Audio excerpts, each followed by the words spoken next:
Cyber জন্য কোনো contact আছে?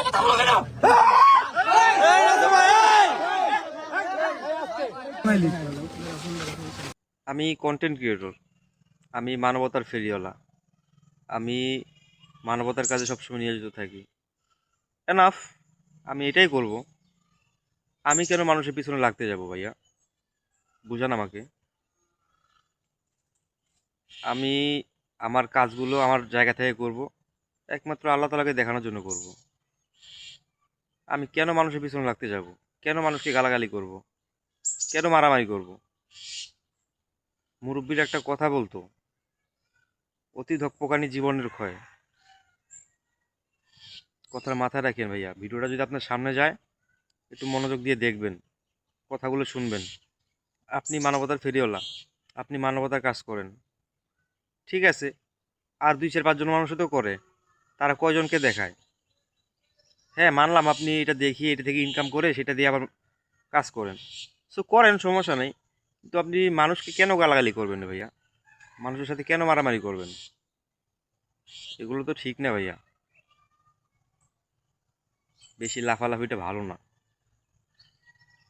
জুয়েল ভাই একটা কথা বলছিল, আপনি যে জুয়েল ভাইকে ব্রেনলেস বলেন, তিনি একজন ইঞ্জিনিয়ার।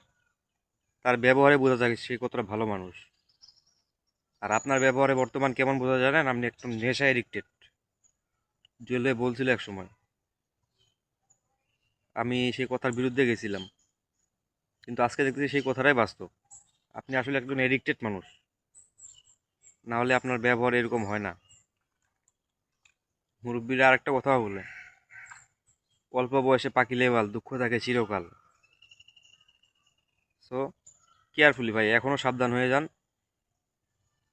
না হলে পরে পস্তানোর রাস্তা পাবেন না।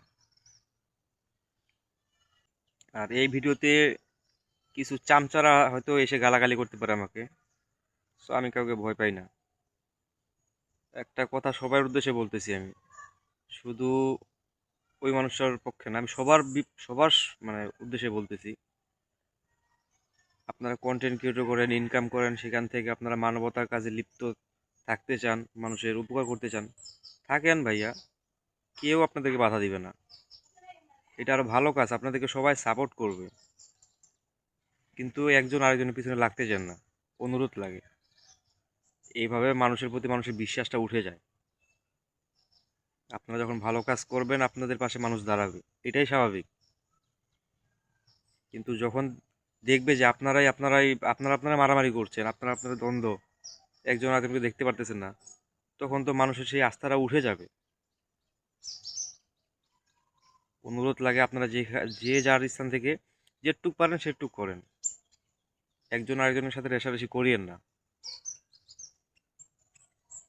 আমার কথাগুলো যদি খারাপ লেগে থাকে, আমাকে মাফ করে দিবেন, কিন্তু এটাই বাস্তব, যেগুলো বলার দরকার ছিল। ধন্যবাদ, সবাই ভালো থাকবেন।